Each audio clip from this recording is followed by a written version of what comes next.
Cleveland conjures up too many stereotypes to count. You've got the hipster areas, preppy places, neighborhoods where college kids hang out, and of course, the ghettos.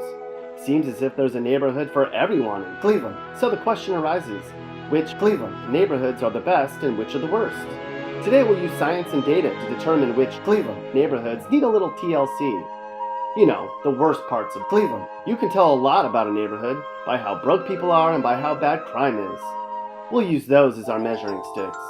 So join us as we take a stroll through Cleveland's worst neighborhoods.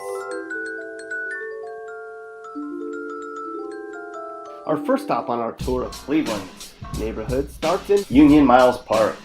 The unemployment rate here is 16%, and home prices are really low. Crime is so bad here that local business owners say it's hurting their way of life. Do you think Mr. Rogers would go into this neighborhood? The answer is no.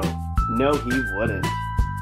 Our next stop on our crummy tour brings us to Stockyards neighborhood, a hood with quite a few people who probably wish they didn't live here. Income levels are around $31,000, and homes average about $141,000. They certainly won't be throwing parades in Stockyards neighborhood anytime soon, that's for sure. Continuing our journey of the worst Cleveland neighborhoods, we come to Woodland Hills.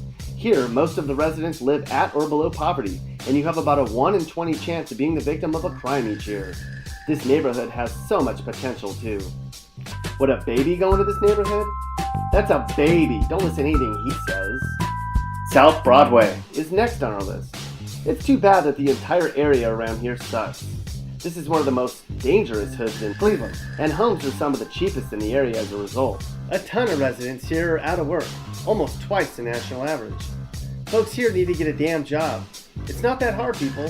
Industrial Valley is certainly no walk in the park when you consider the stats.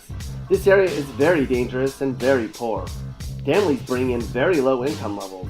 But people in Industrial Valley are the richest of any other area we're going to talk about, which puts into perspective how poor many of the neighborhoods in Cleveland are. We'll be back after this quick message. Yo, this ad's brought to you by Clippers on Martin Luther King Boulevard. Come get your hair did. We do it tight and right. That's Clippers on MLK. Continuing our tour of the worst parts of Cleveland, we come to Fairfax neighborhood. Want to play a joke on your friends? Tell them you're going to go to a party in Fairfax neighborhood and watch their reactions. There aren't too many people packed into this little hood where you might get blown away for wearing the wrong hat. The Winslows certainly wouldn't live in Fairfax neighborhood, and you won't find the Bundys living here either. Here in the densely packed neighborhood of St. Clair Superior, about 1 in 5 people refuses to work, and just about everyone's broke. To get there, take your car to roughly the rundown house on the left and the boarded up building on the right. Been spending most their lives living in the gangster's paradise. Welcome to North Broadway, one of the most dangerous neighborhoods in Cleveland. Entire families here make absurdly low annual incomes. Can we interest anyone in a $90,000 house in North Broadway? Anyone? No? Okay then. The Central neighborhood is a notoriously horrible area too. In this neighborhood, a ton of the population lives in poverty and crime is off the charts.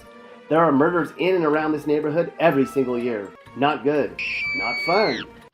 And where's the worst neighborhood in the city of Cleveland? That would be Kinsmith neighborhood. This true hood has a ton of people who live in the worst conditions in the city. It ranks in the bottom 3 for home values and income levels, and in the top 3 for crime. Some Cleveland neighborhoods are hard to tell apart, but you can tell who's from this hood. They're the ones with the 40, a pistol, a beat-up car, and a pit bull.